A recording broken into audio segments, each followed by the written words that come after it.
And let's get into the cell.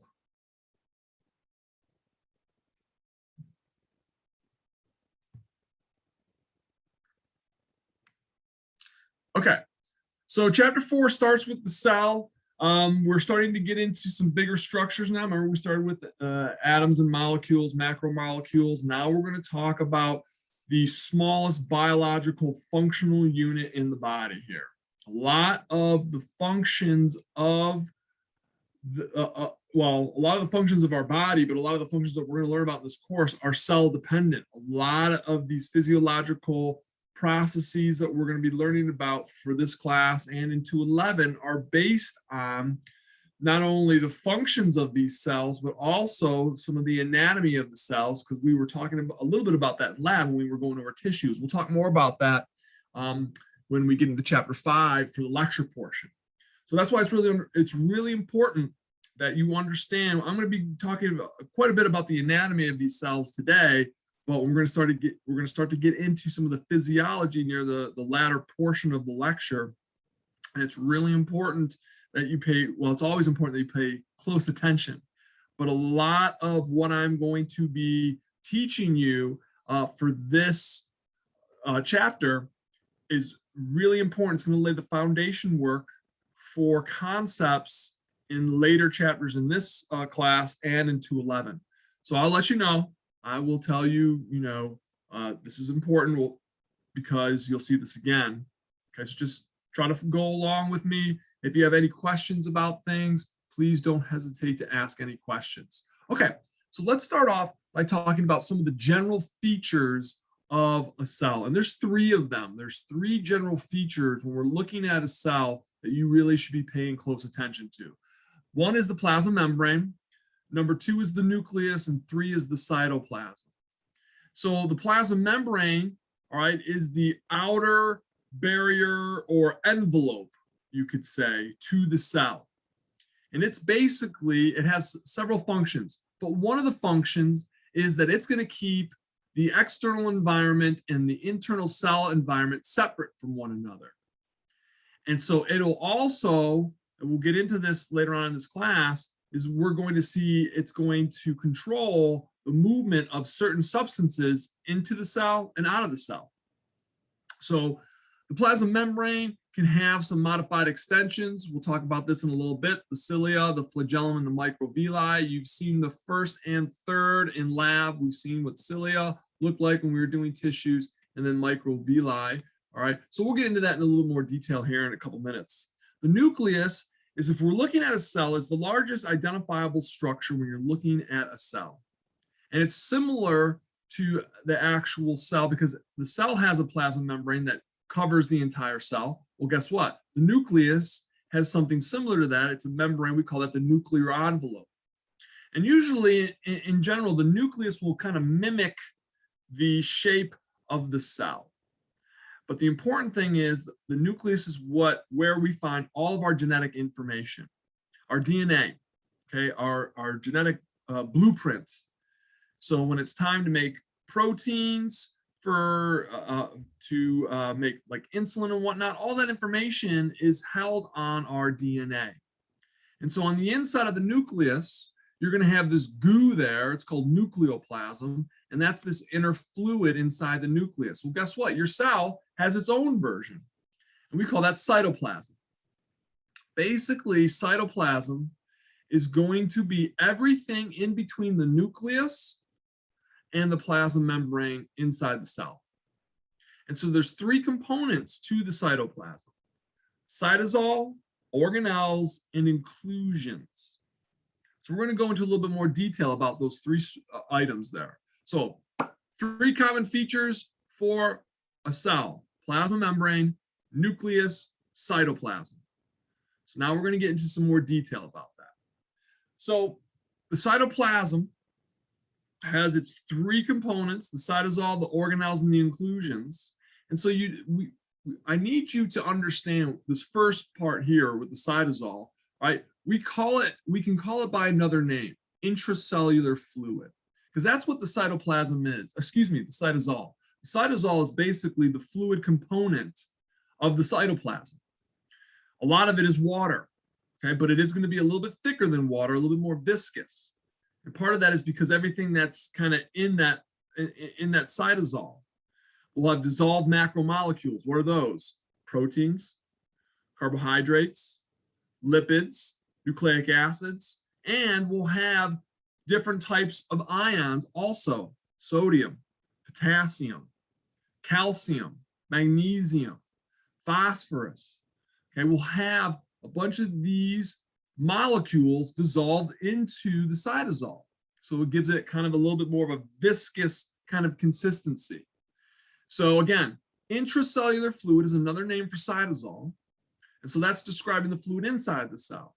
You might hear a term, extracellular fluid, and that's describing the fluid outside the cell. So the second component of our cytoplasm are going to be the organelles. We call them little organs. Just like our body has organs, liver, spleen, heart, lungs, a cell has its version, right? It has organelles.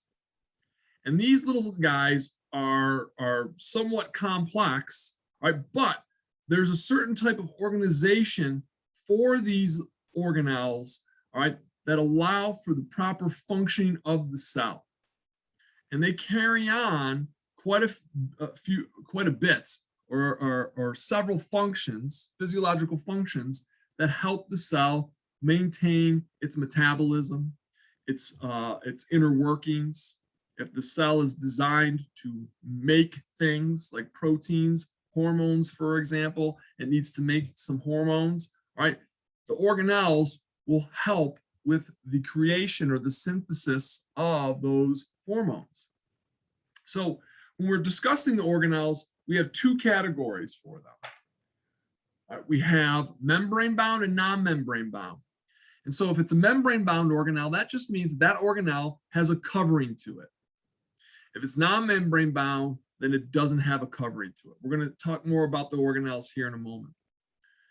Okay, so understand that when we're dealing with the organelles, all right, I try to explain to folks the membrane-bound organelles, when they're doing their functions and their business, they need a little bit of privacy because some of the things that they might be getting involved in or doing could harm the cell.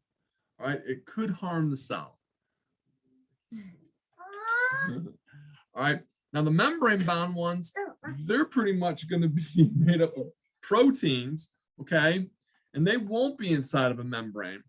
So really a lot of what they're going to be doing isn't going to be too detrimental or harmful to the cell. It's not always the case for all for all the organelles, but it's just a general rule. And then the last component of the cytoplasm are the inclusions. Now, some of the qualities or characteristics of inclusions are, one, they're going to be temporary. They don't hang around very, very long. All right, they come and go. Okay, so these will be these molecules that are added. We talked about this in chapter 2 in the formation of glycogen, for example. Right, when you have that excess glucose that's floating around in your blood, and it's time to store that. Okay, the cells will uptake the glycogen in the liver and in the skeletal muscles, and they'll store it there, and it won't be there very long.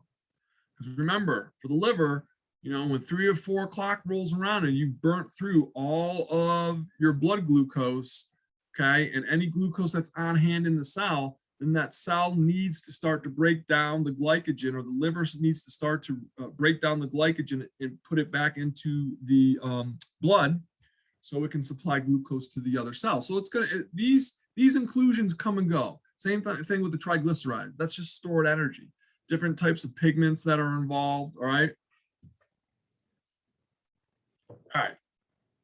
So this picture that you're seeing here, there's a lot on here, but it's just showing you all the different parts that I just mentioned. The 3 main parts, this purplish, all right, structure, that's the plasma membrane. You can see it houses, it contains the cell, right? And it separates the internal cellular environment from the outside cellular environment. And we have our modifications here. Right, here's the flagellum. Then you have some hair-like structures called cilia, and then the microvilli. The cilia and the flagellum are their function is movement. The microvilli, their function is increase surface area to improve digestion and absorption. So then you can look on the inside of the cell and you see there's a lot of stuff going on inside. Now here's the nucleus. It's the largest structure on the internal portion of the cell. This is where your DNA is going to be stored. And if you look closer, there's a smaller little ball-like structure inside. That's the nucleolus. We'll talk a little bit about that more, all right, in a bit. So outside the nucleus, you can see you have all these different organelles. All right, we'll talk about those in a few moments. Here's the cytosol. And then you might see some little dots floating around here, and that will be the inclusions. So what I should do is let me just zoom in here because we're going to talk about this in a moment when we get into the organelles. If you look here, the nucleus has these holes here. All right, those are nuclear pores, and they allow things on the inside of the nucleus to get out. Well, if you notice, you'll see, all right, you have these little connections here, all right, from the nucleus to this tube-like structure. That's the endoplasmic reticulum. That's where proteins are made. We're going to talk about that. All right, but before I do, I just wanted to point that out in that picture before I forget. So before we get into the organelles, let's quickly just talk about some of the functions that the cells have to undergo. All right, the first one there is maintaining integrity and the shape of the cell. Plasma membrane plays a large role in that. Okay, but certain cells have certain shapes, and you saw that when we talked about epithelium. And those cell shapes are based on the physiology of the cell. All right, but at the same time, all right, when we talk about maintaining integrity, we're not talking about the morals or the honor of the cell. We're talking about, is it strong? That's what we're discussing. If the plasma membrane becomes weak, then damage can occur, and then the integrity of the cell is compromised, and then the internal contents, the organelles, the nucleus, and whatnot, could be at risk for damage and possible cell death. That's not good. So the cell needs to constantly upkeep, maintain the integrity of the overall cell itself and the shape of the cell. Just like us, all right, when we get hungry, it's because we need nutrients. Well, the cells need nutrients because the cells have certain functions. So they're going to obtain nutrients, and then let's say if it's a cell that needs to synthesize certain hormones, right, it's going to make stuff. That's basically what it needs to do. All right. Well, just like us, you know, when we eat within 24 hours, we're usually going to the bathroom. Okay. When we go to the bathroom, we're getting rid of waste. Well, the cells do the same thing, right? They obtain the nutrients, they utilize the nutrients for functions and chemical processes and whatnot. And then they have to get rid of the waste that occurred from those processes and those functions. And so it needs a way to get rid of them, because if it doesn't, those wastes can build up and accumulate inside the cell. And it can start off with just the simple disruption of certain cellular activities. But if it continues to occur, then it leads to cell death. Another function is going to be cell division. Not all cells in the body are capable of division. Okay, but the purpose of cell division is to make more of the same type of cell. And part of that could be for new growth, like bone cells. They're going to make more bone as you're growing, right, in your adolescence and whatnot. Or if cells become damaged or dead, we need to replace those. So this is what we're going to see when we talk about some of the functions here. So great question here. What are the three main structural features of a cell? Remember those three components. Three components of the cell. All right, here they are. Plasma membrane, the nucleus, and the cytoplasm.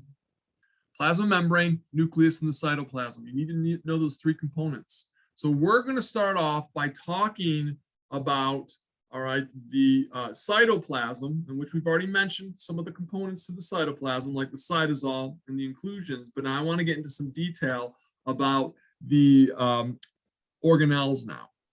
So remember what I said, there's two types. There's the membrane-bound organelles and the non-membrane-bound. Let's start off with the membrane-bound organelles. And so here you can see there's that endoplasmic reticulum. If you look here, here is the nucleus, And immediately surrounding or in close proximity to the nucleus is this tubular network. And so you'll see there's two types. One's got these little bumps on it and one doesn't. So if it has the bumps on it, we call that the rough endoplasmic reticulum. And if there's no bumps on it, it is referred to as the smooth endoplasmic reticulum. So some of the functions of the rough endoplasmic reticulum is going to be that it's going to make proteins for secretion. Or it's going to make proteins that are going to be embedded into the plasma membrane. Or it's going to make proteins that are going to go into another type of membrane-bound organelle called a lysosome. So when we're talking about the synthesis of the proteins here in the rough endoplasmic reticulum, there's those three components. It's either going to be a protein that it's going to make for secretion, and that means it's going to secrete the protein out of the cell, or it's going to make a protein that is going to go into the plasma membrane, or it's going to make proteins that are going to act as enzymes inside the lysosomes. And we'll talk about that in a moment. All right. At the same time, okay, those proteins that are going to be made in the endoplasmic reticulum, it can modify, it can add things to it. For example, it can take a protein, add a carbohydrate group to it, and make it into a glycoprotein, right?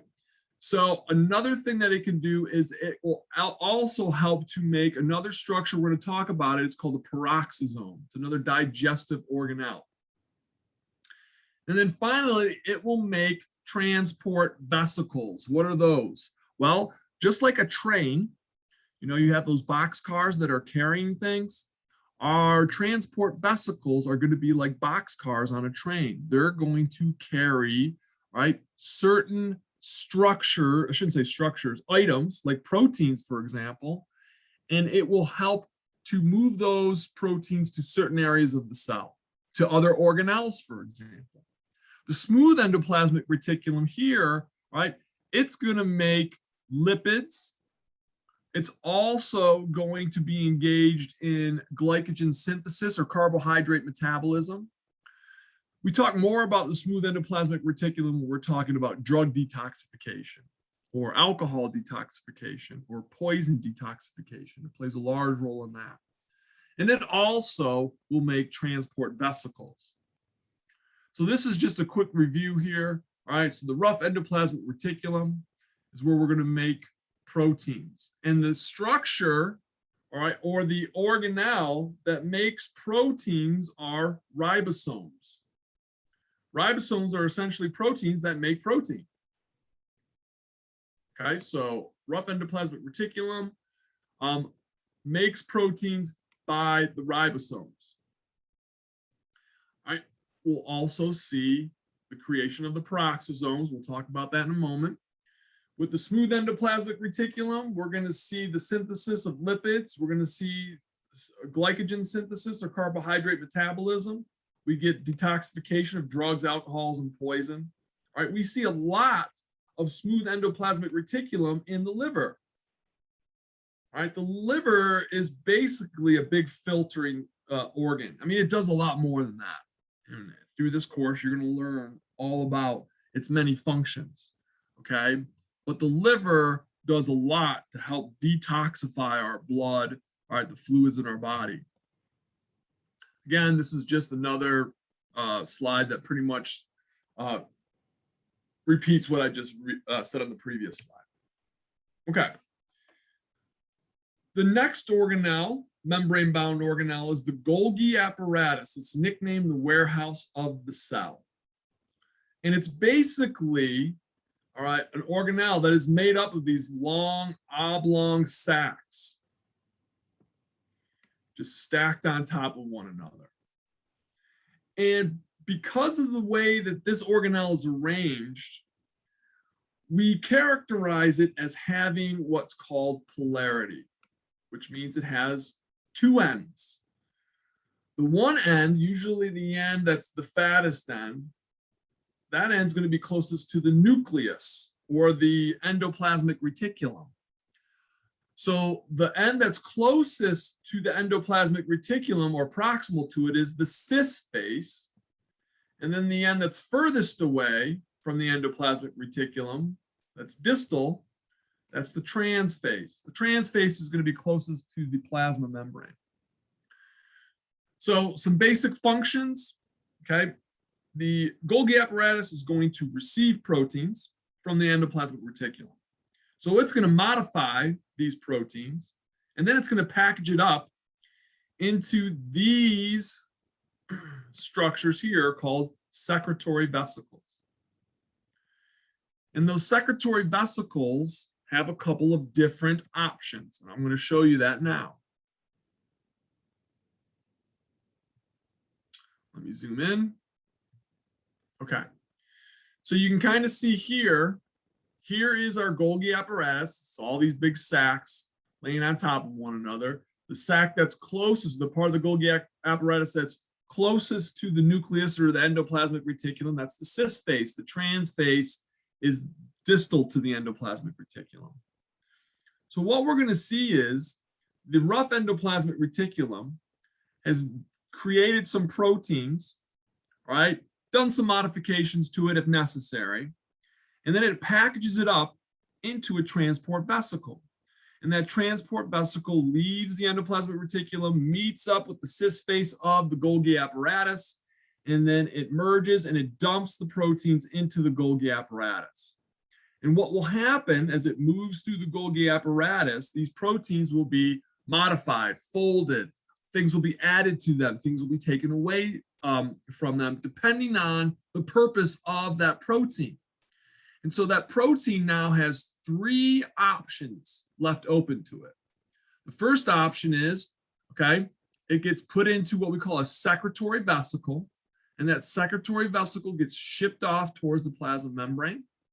And the proteins that are inside will be incorporated into or added to the proteins of the plasma membrane. So that's one option.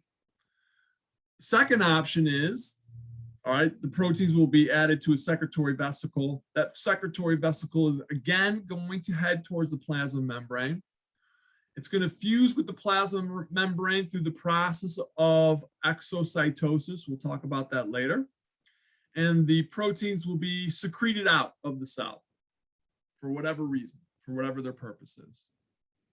The third option is going to be that secretory vesicle is going to meet up with a lysosome, and that secretory vesicle is going to empty, all right, its contents into the lysosome, and then those proteins will become the digestive enzymes of the lysosome.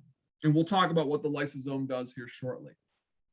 So those are the three options, all right, for proteins when they go into the Golgi apparatus there. Okay, keep that in mind. All right, another membrane-bound organelle is the lysosome. The lysosome, all right, contains those digestive enzymes that we just talked about. And so basically what will happen is these lysosomes, right, are going to break down molecules that they come in contact with. And so what can happen is the cell can absorb something from the outside environment, all right, and then it creates its own transport vesicle.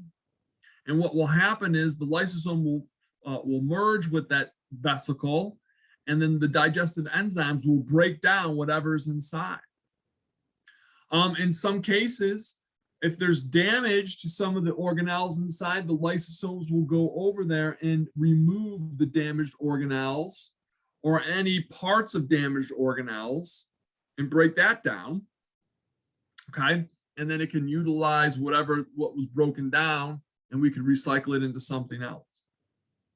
So you'll see that this, all right, organelle pretty much just has a digestive role, and it goes around throughout the cell, and if there's any unneeded, unwanted substances, all right, it'll go around and just gobble them up, all right, and break them down, and then we can use whatever that was that it digested, and we can use it for something else. The peroxisome, again, is going to be another digestive organelle, but in this case, the inside of this membrane-bound organelle has what's called oxidative enzymes. And oxidative enzymes are highly reactive, highly reactive. So we'll see these little guys kind of floating around, and they play several different roles. Again, the big one is similar to the lysosome, chemical digestion. Okay, so they're going to go around and break down molecules that are inside the cell. And a lot of time, as a result of these chemical digestive processes, we'll get an end product, all right, of hydrogen peroxide. And hydrogen peroxide is a wonderful compound because we use it to disinfect wounds, for example. Well, these peroxisomes make hydrogen peroxide, which is great because if a virus or a pathogen like a bacteria invade the cell, hydrogen peroxide is highly combative in trying to destroy those pathogens. So during that chemical digestion process, we will break down, okay, certain molecules. Fatty acids are a great example of that, okay, because if we start to break down fatty acids, we're going to be entering into beta oxidation. And beta oxidation is when we're breaking down fatty acids to get to an end product. It's called acetyl-CoA. You'll learn about this more in 211. But your cell will use that acetyl-CoA to make ATP in the mitochondria, which we'll talk about here shortly. So beta oxidation is an energy producing process. And then also the peroxisomes help to make fats or lipids. It's wonderful. Okay, I'm going to mention the endomembrane system here real quick, and then we'll come back and talk about it in a little bit more of a detail. Okay, but basically what we're going to see is with the endomembrane system here, it's essentially a way of transporting substances inside of our cells. So when I showed you this picture here, okay, of the Golgi apparatus, you saw that it's making a secretory vesicle and it's shipping that secretory vesicle off to the plasma membrane. But what you don't see here is how does it get there? I mean, essentially these secretory vesicles are just bubbles, just kind of floating around randomly. All right, so how do we get it from point A to point B? Well, that's what the endomembrane system is. Okay, this allows, all right, a way of connecting point A to point B so vesicles can move in between those 2 points so we can transport those substances throughout the cell. So that is going to involve, all right, our endoplasmic reticulum, the Golgi apparatus, all right, the vesicles that are made, and then it's going to include our lysosomes and peroxisomes. Okay, so it's going to just kind of move all throughout the internal portion of the cell. So hence, it's going to be throughout the plasma membrane and even the nuclear envelope there. So it allows us to have a direct connection because we really don't discuss that really too much. And so I want to bring that to your attention, that it's just not these vesicles just randomly floating around inside the cell. They have to get from one point to the next point so they can do what they're supposed to do, especially if it's a secretory vesicle that needs to get rid of the proteins that were just made and modified in the Golgi apparatus. All right. One of the most, in my opinion, one of the most important membrane-bound organelles inside the cell is this fella right here, the mitochondria. It's got a real simple job.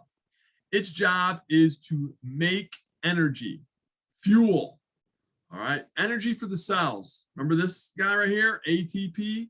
That's the cell's fuel, ATP. So essentially the mitochondria is going to make ATP.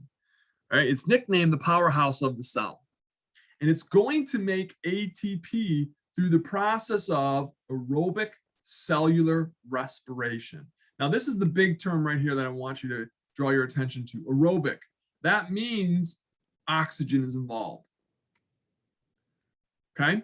Oxygen is involved when you're talking about aerobic cellular respiration. So real simple.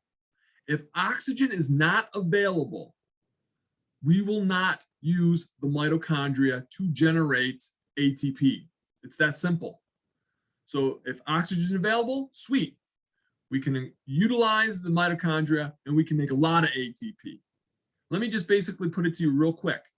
One molecule of glucose, if oxygen is present, it can yield roughly 32 ATP molecules for one molecule of glucose. That's awesome. If oxygen is not present, okay, then one molecule of glucose will be able to generate only 2 ATP. Big difference. That's why we need oxygen, so we can get the mitochondria involved so we can make our ATP. All right, a lot of ATP, I should say. So to do that, we need to involve aerobic cellular respiration with the mitochondria. Okay, so what organelle functions in detoxification and beta oxidation? Okay, our detoxification is going to involve, all right, the production of hydrogen peroxide, beta oxidation. That's what we saw the breakdown. That's going to be peroxisomes. The beta oxidation is the breakdown of fatty acids. And which one is involved in energy production? There it is, the mitochondria, the powerhouse of the cell. Okay, let's get into the non-membrane bound organelles. There's not as many. So I mentioned this before when I was talking about the endoplasmic reticulum. Ribosomes, remember I said these are proteins that make proteins. So they're also going to contain ribonucleic acid. We talked about nucleic acids back in chapter 2. And these proteins, these guys are made in the nucleolus. That's that little circular ball inside of the nucleus. So they're made there, and then they're shipped off into the cytoplasm, and they're put together in the cytoplasm. Now, when we talk about ribosomes, they have two parts. They have a small subunit, and then they have a larger subunit that sits below it. And basically, it's almost like a ticker tape. We're going to feed through here, and on the other side, we're going to make a protein. I can't draw the picture here, all right? Now, chapter 3 talks about that in a little bit more detail, but we don't go into it in this course. So if you want to learn a little bit more about it, about RNA transcription, messenger RNA, and all that fun stuff, go ahead, go for it. We're just not going to cover it in this course. That's going to, genetics does a much better job in discussing that that topic. Okay, but what I want you to know is, all right, ribosomes, all right, they're made in the nucleolus, they're put together in the cytoplasm, and they're going to make proteins. That's it. That's all you need to know. And there's two types. We have a bound ribosome and free ribosomes. Real simple. When we were looking at the endoplasmic reticulum, we saw, all right, if there were bumps on the rough endoplasmic reticulum, all right, those bumps were the ribosomes. So those are called bound ribosomes. And so those ribosomes are only going to make protein for, remember, those 3 things, okay? It's going to make proteins for export or secretion from the cell, or those proteins are going to become part of the plasma membrane, or those proteins are going to become enzymes and lysosomes. That's it. That's what the bound ribosomes do. So that means the free ribosomes do all the other stuff.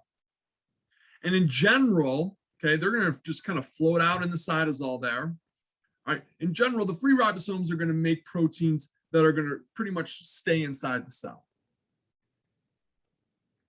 So here's a picture here. You can see on our electron microscope, all right, these long tube-like structures, that's the endoplasmic reticulum. So if you see any black dots right up against the endoplasmic reticulum, those are bound ribosomes. And then the ones that are kind of floating out here in this area, those are the free ribosomes.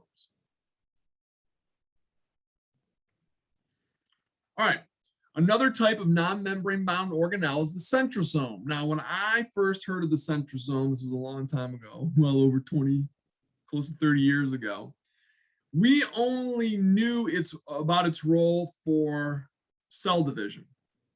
Okay, but what we found out, its primary function is it's an organizer. And it helps to organize the internal structures inside of the cell. So it plays a big role here in the cytoskeleton. Okay, so like how our skeleton in our body gives us support, and it actually helps to organize where certain organs are and whatnot. Well, the centrosomes, all right, their job is going to be to help with the organization, all right, of the cytoskeleton. And we'll talk about it, right? But for right now, understand that it deals with what we call microtubules. So during cell division, what will happen, there's two centrosomes. And so each centrosome will go to opposite ends of the cell, and they'll shoot out these microtubules to the center of the cell. And these microtubules act as little fingers or hands. And what they'll do is they'll tear the cell in half, split it right down the middle. And when that happens, where we once had one cell, we now have two cells. And so that mitotic spindle basically helps to rip or pull the cell in half. So that's how the cell divides. Now you have two cells.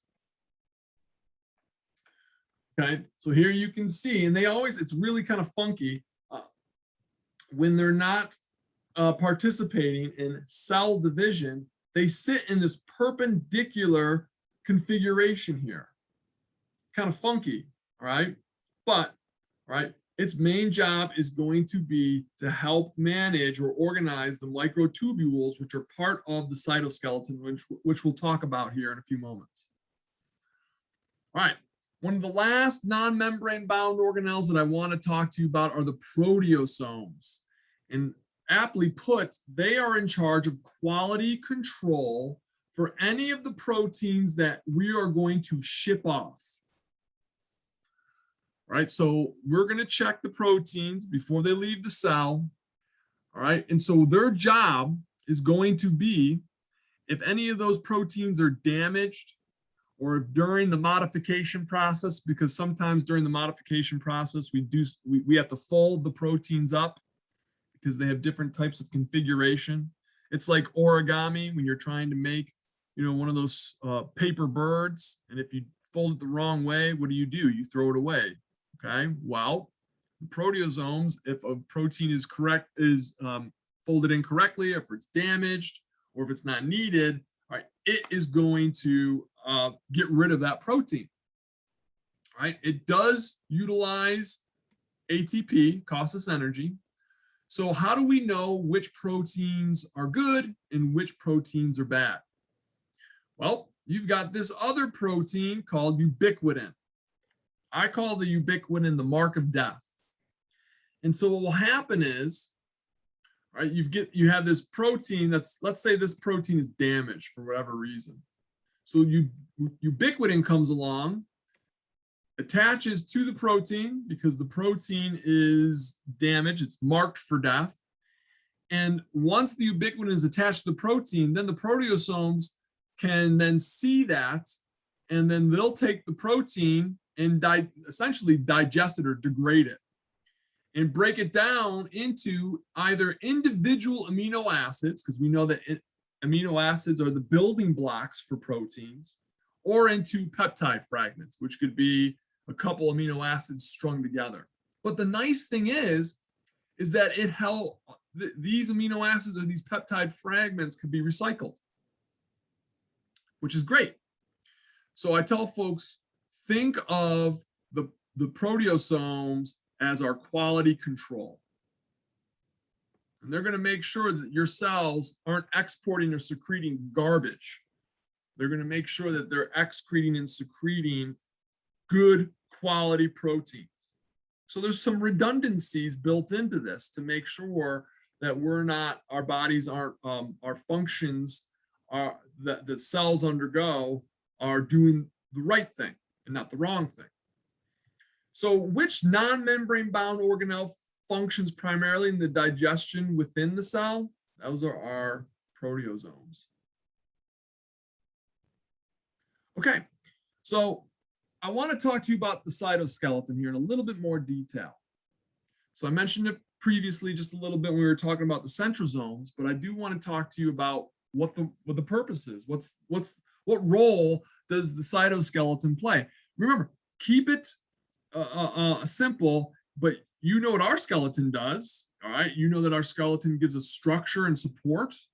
Okay, it does help to protect some of the internal organs there. All right, so the cytoskeleton plays a role in support. All right, it also is going to help organize some of the organelles inside of the cell itself. All right, when we were talking about that endomembrane system there, it helps with the movement of materials throughout the cell. And remember when I was talking to you about the centrosomes, okay, those microtubules shoot out from the centrosomes and they help to pull the cell apart for cell division. So we'll see quite a bit of the cytoskeleton, all right, on the interior of the cell. But we'll also see its role, all right, especially when we're going to be dealing with anchor proteins, all right, and we'll see how it helps when two cells are next to each other. They'll create adhesions to one another and secure themselves firmly so they're tightly packed. So there's three parts of the cytoskeleton, okay? The microfilaments, the intermediate filaments, and the microtubules. Let's talk about those. Let's start with the smallest and then go to the largest. Okay, so the microfilaments, all right, their job is going to be to maintain the shape of the cell, internal support, cell division, and muscle contraction. Now, the last one here we're going to see when we get into chapter 10, because you see there's a protein up there called actin. And we're going to learn about actin and myosin when we talk about the muscle contractions here. Okay, these are the smallest parts of our cytoskeleton. So but they are going to play a role in helping to maintain the shape of the cell and the internal support system. The next size up are the intermediate filaments. A little bit larger than the microfilaments, but more importantly, they're more rigid.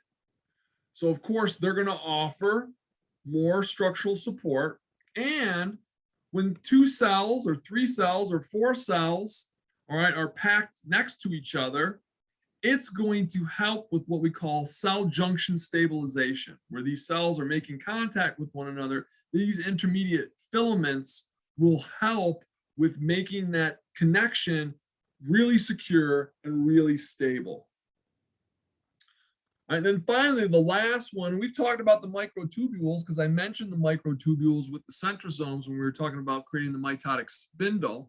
These are the largest, right? And the important thing is the microtubules don't stick around. This is an important characteristic. They're not permanent. Okay, because a lot of the times when we're dealing with cell transport and we're moving transport vesicles to all these different places inside the cell, well, if those microtubules were permanent, then we get in the way of other microtubules that are trying to get their transport vesicles somewhere. Okay, so they don't last long. They're temporary. Again, they help with helping to maintain the shape of the cell. And then, of course, with the cell division, we were talking about the mitotic spindle there. So you can see here are the different types. Okay, this is the smallest. This is the largest. Oh, no, wait, there's the largest. The microtubule there. All right. Just a quick review about the external structures here that we'll find on the surface of the cell. Just want to reiterate the importance of the cilia and the flagella. You can see that they're both involved in movement. Cilia, the cell stays stationary. Okay, its job is to move substances across the surface of the cell. The example here is the mucus, right? You have pseudostratified ciliated columnar epithelium in your respiratory tract, in the larger portions of your respiratory tract. And so there are goblet cells in that epithelium. Those goblet cells produce the mucin. The mucin mixes with water and creates mucus. Well, the cilia will move the mucus away from the lungs up towards the trachea and into your throat. They don't want it going down in the lungs because that could pose a problem. The flagella, all right, is going to be much larger than the cilia. Here's the important thing about the flagella. The flagella moves the entire cell, whereas cilia, that cell is stationary. Flagella move the cell. And there's only one cell in the human body that has flagella, and that's sperm. And then finally, the microvilli has nothing to do with movement, but what it does is it increases the surface area of the cell because it's essentially projecting the plasma membrane. Instead of the plasma membrane being like this, we're going to take that plasma membrane and we're going to do this with it. Up and down, up and down, up and down. And that increases the surface area of the cell. So you can see here in this picture, this is an electron micrograph, and that has actually magnified the cell by 6,000 times. That's huge. Here are all these microfilaments, and they're offering and adding stability to the cell, maintaining the shape of the cell, but they're also adding stability and maintaining the shape of the microvilli here. These microfilaments go up into the microvilli. What structure of the cell's external surface is found in parts of the respiratory tract and participates in moving mucus toward the throat? That's the cilia. Okay, so we're done with the cytoplasm. So 1 out of 3 components to the cell are completed. We're going to move on to the plasma membrane. Before I do, are there any questions about the plasma, about what I just talked about? There's a lot of material in there.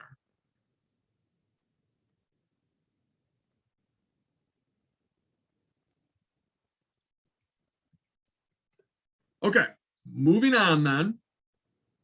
Let's talk about the plasma membrane, the outer envelope of the cell. When we're talking about the plasma membrane, I want to talk about the components, the things that make up the plasma membrane. The plasma membrane is made up of fats and proteins. And it's about, when we're comparing the weight, it's about 50-50. Okay, so half of it is going to be fat or lipids.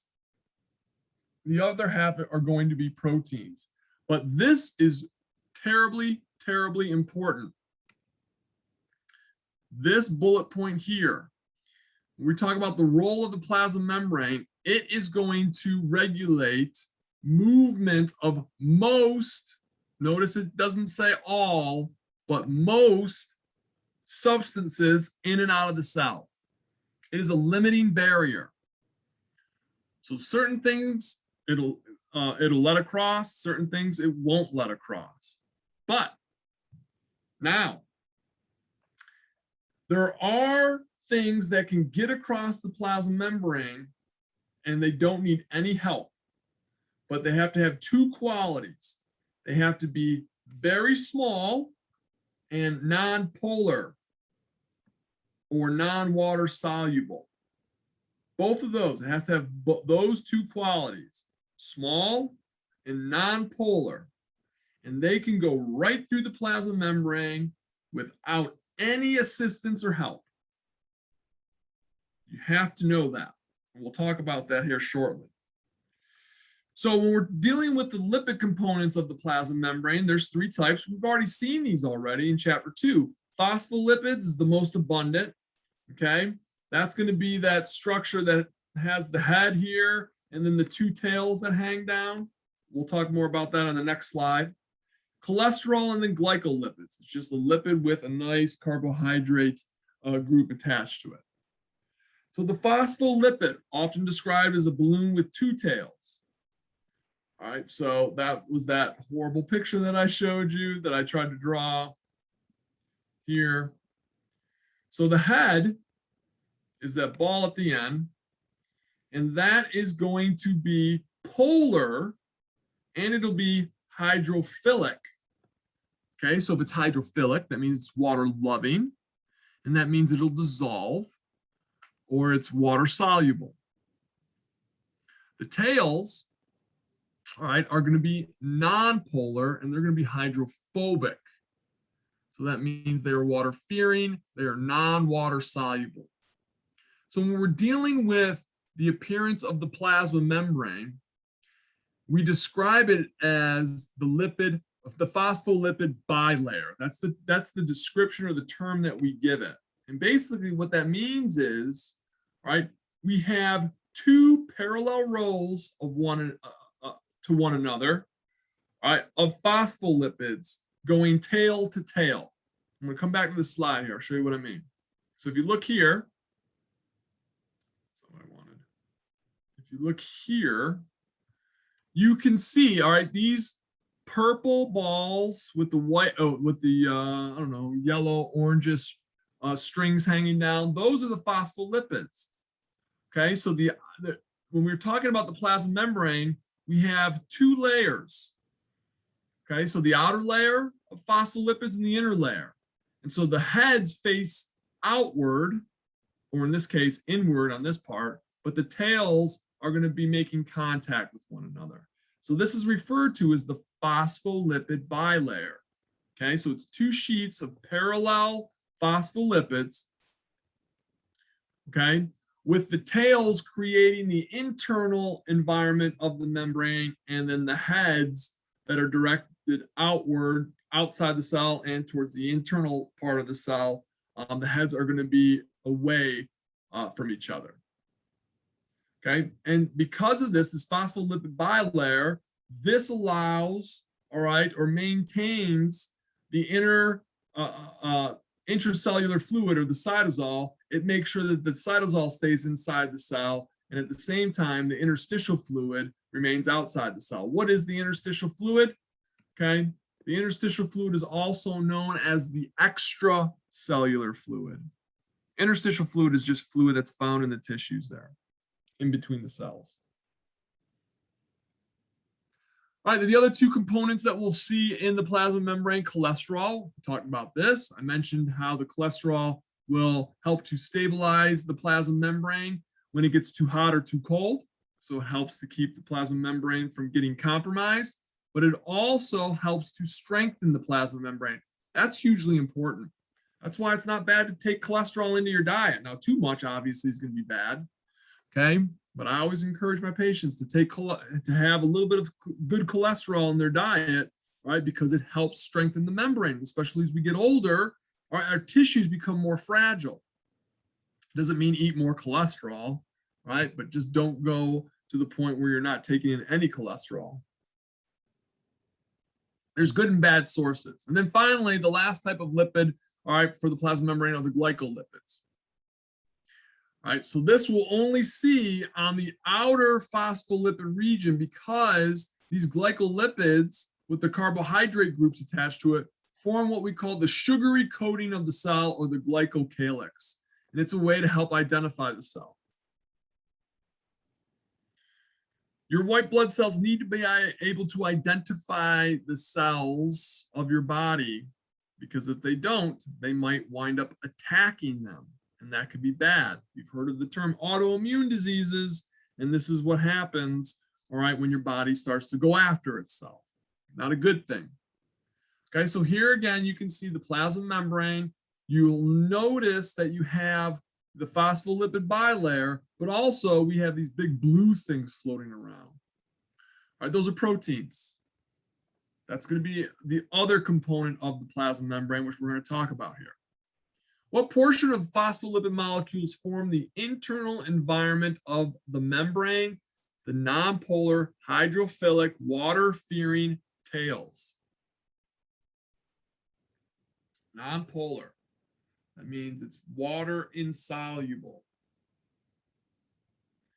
Okay, so now let's talk about the other component of our plasma membrane, the membrane proteins. They make up the other half of the weight of the plasma membrane.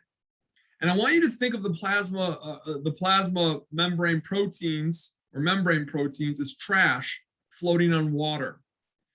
There's a big island somewhere out in the Pacific of trash. I heard it. I can't remember. I read a news article about it a while ago. They don't talk about it too much now.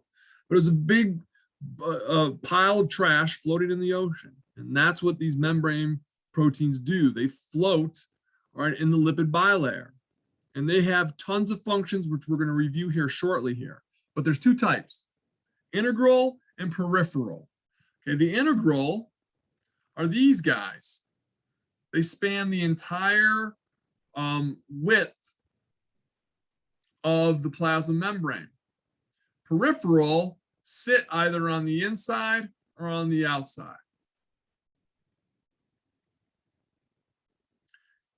Okay, so the integral, we'll see that they'll completely cross the phospholipid bilayer, and at times we'll see that the integral are going to have a carbohydrate group attached to it. So we refer to those as glycoproteins. Okay, we'll talk about some of the functions of those here in just a few moments. And then we have our peripheral proteins. Okay, so they're going to either be on the inside of the cell or on the outside of the cell. All right, but they're not completely embedded throughout the lipid bilayer there. All right, so I want to review the functions, all right, of some of the proteins here, because we're going to see some of this throughout this course in 211. The first one is transport. So these membrane proteins, right, some of them we call transport proteins. And what they do is that they'll move substances across the plasma membrane, either let stuff in or let stuff out. Okay, but it's important that you keep in mind that it's regulating that movement. Okay, in some cases, it won't, well, I don't want to jump into that. I'll talk to you about that in a second. Okay, so it regulates the movement of substances across the plasma membrane. And so we'll talk a lot about channels and pumps in chapters 10 and 12, all right? But keep in mind, their job is to move things across that plasma membrane. Cell surface receptors, okay? Cell surface receptors are crucial because if one cell wants to communicate with another cell, it's going to utilize cell surface receptors. Cell A wants to get cell B to do something. So cell A releases a chemical, okay? Neurotransmitters are specific, but the chemical that we'll use in a general term is called a ligand. So cell A releases a ligand, and that ligand goes over to cell B, and it binds to the cell surface receptor there. And then it gets cell B to do something. So the example here is, all right, a nerve cell can get a muscle cell to contract with the use of a neurotransmitter. And a neurotransmitter is a chemical. It's these, it can be some molecules, all right, that will classify as a ligand that will stimulate the muscle cell to do something. We'll get into more detail later on. All right, remember what I said before about the importance of our body being able to recognize itself. So part of these proteins' role or function is going to be as identity markers. And so it's going to allow, all right, a cell to tell your white blood cells, hey, we belong to the body, we're safe, please don't kill us. Now, unfortunately, if a healthy cell gets infected by a virus or bacteria, then, all right, we want that cell to be destroyed. Okay, so the white blood cells can see that there is, because of some of the identity markers, once that cell gets infected, right, there might be new identity markers out there, or its old identity markers go away. Okay, well, then your white blood cells know, okay, that is not a healthy cell, right? Then I must go and destroy it. Enzymes we talked about, okay? Just to remind you, they're going to catalyze chemical reactions. What does that mean, Dr. Kaz? That means it's going to start a chemical reaction. It's much faster and easier to light a fire with a lighter, okay, than to rub two sticks together. That's what enzymes are going to do. Anchoring sites, we mentioned that because when we were talking about the cytoskeleton, we need to get those microtubules or those intermediate filaments to attach onto something, all right, if we're going to help stabilize and maintain the shape of the cell. Okay, so we have these anchoring sites throughout the plasma membrane that allows the cytoskeleton to attach to that. And then a way for cells to actually attach to one another, proteins play a role in that, and they form what we call cell adhesion proteins. And so they allow cells to attach to one another. So this slide here shows you a bunch of these pictures with the functions. Here you can see this is a transport protein. Right? It's a channel protein. It allows substances to move through the channel right across the plasma membrane. Carrier protein, same thing, allows things to move across the plasma membrane. Pumps will move things in and out of the cell. Here's our cell surface receptor. Here's the ligand that came over to stimulate and activate this receptor to do something to the cell. Identity markers, that's how we know if a cell is part of our body. Enzymes here, we saw that when we're catalyzing chemical reactions. Here's our anchoring site when we're attaching, all right, one of our cytoskeleton proteins to help maintain the shape of the cell and support the cell. Then you can see how we get two cells to get stuck against one another. Okay, when we start to pack them in close, we can use these cell adhesion proteins to help with that. So what type of plasma membrane protein provides the means for moving materials across the plasma membrane? Folks, those are called transport proteins. Oh, we're getting to one of my favorite parts of this chapter. We're going to talk about now how we move things across the plasma membrane. So we're going to talk about the first function there that we saw of our plasma, of our membrane proteins, and that was transport. So again, to review, the plasma membrane is an actual limiting physical barrier between the internal contents of the cell, or the cytosol or cytoplasm, and the external cellular environment, right, which is the interstitial fluid or the extracellular fluid. Okay, so it's a physical barrier between the stuff inside the cell and outside the cell. I cannot emphasize this enough. It is going to regulate movement in and out of the cell. Not only does it act as a physical barrier to keep everything inside, prevent it from leaking out, it's going to regulate what comes in and out of the cell. All right, now we'll talk about this later on, the electrochemical gradient. That's going to be in chapter 12 when we talk about neurons. But the plasma membrane plays a big role in establishing, it creates this electrochemical gradient, and then it's going to maintain it. Basically, what does that mean? That means, in real general terms, the outside of the cell is going to have a positive charge to it when we're talking about the neuron only for right now, and the inside of the cell has a negative charge. Okay, that's an electrochemical gradient. All right, so when we're dealing with membrane transport, how we get things into the cell and how we get things out of the cell, we break it down into two categories. We have passive processes and active processes. So if you look here at figure 4.7, okay, this can be somewhat intimidating. We'll make it real simple though for you. Passive processes do not require energy, and they move substances down their concentration gradient.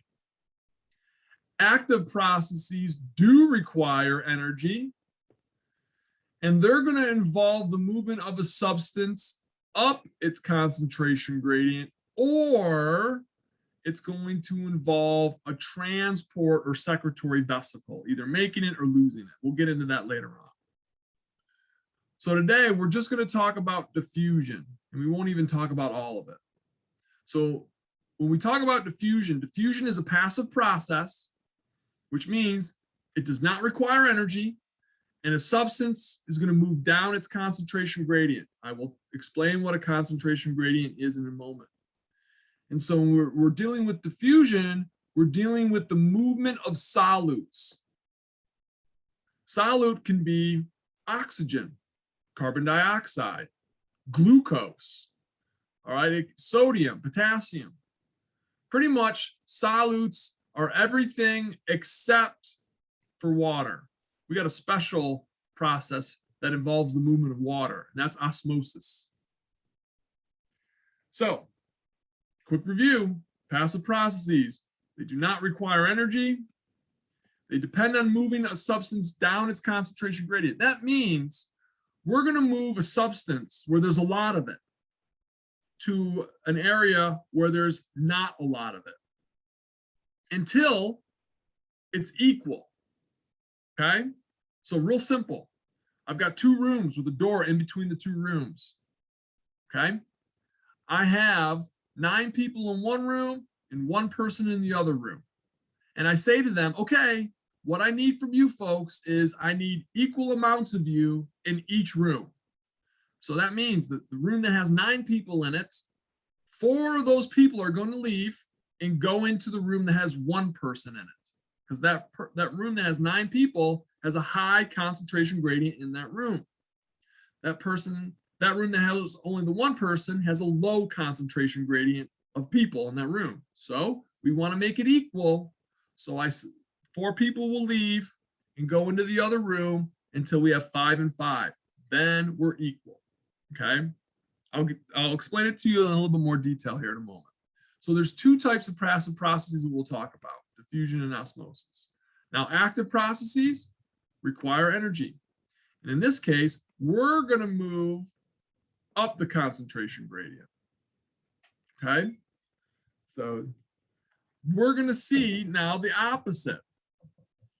Okay. So we're going to have a situation now. Let me use an example of same thing, 2 rooms. Okay. In one room, I have 7 people. And in the other room, I have, say, all right, I need to add more people to the room with the larger number. So that means the room that has 3 people, now 1 of those people will leave that room and go into the other room that has 7 people. Now we'll add to that, and then we'll have now 8 people in one room and 2 people in another room. So we're going to be moving up its concentration gradient.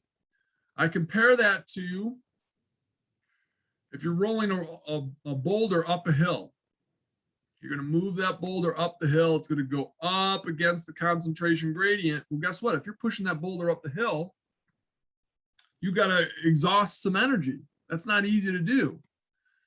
For passive processes, the boulder is at the top of the hill, and we're going to push it and let it roll down. Well, once you push it, it starts rolling down the hill.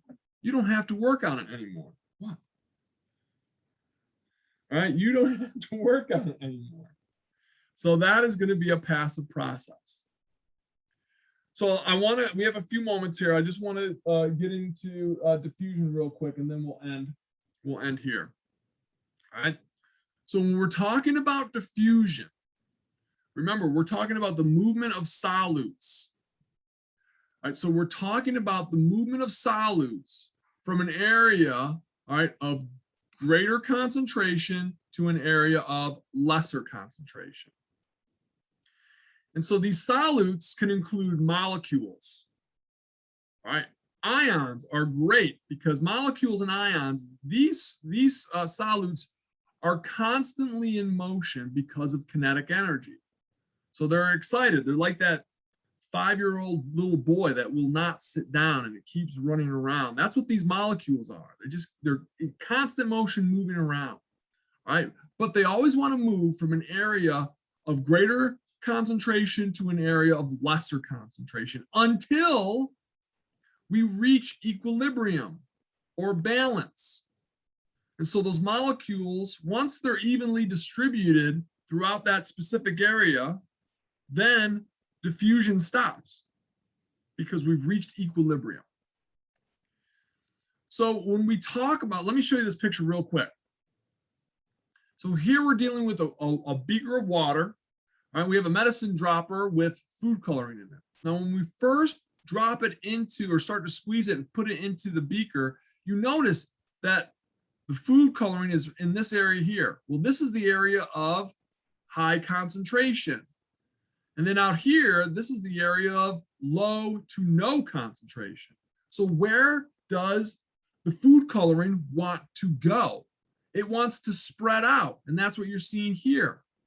And it's going to keep spreading out because it's moving from an area of high concentration to low concentration, and it'll keep spreading out until it's evenly distributed and we reach equilibrium like that.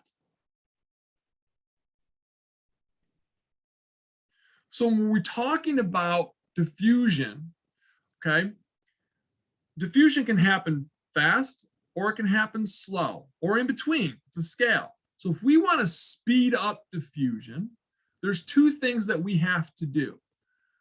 We either have to make the difference between the two areas of concentration greater, okay? What that means is, right, I can have an area where there's a lot of something, like 10 molecules of something compared to 1, or I can have an area where there's 5 of something and maybe 4 of something. So you'll see the greater the difference here, this has a difference of 9, and this has a difference of 1. 5 minus 4 is 1, 10 minus 1 is 9, okay?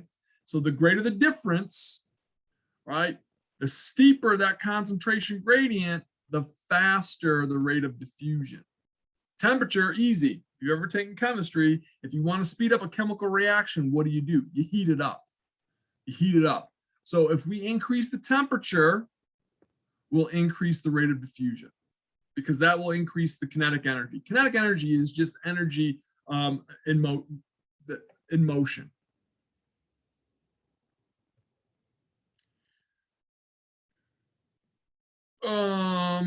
I think this is, yep, okay, folks, this is where I finished last night. And so I'm going to stop here and we'll get into the specific types of diffusion here. All right, so I'm going to stop here.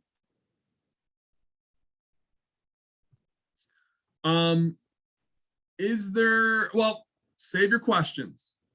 I'm going to be honest with you. I'm starving, so I'm going to go grab something to eat real quick. All right. So save your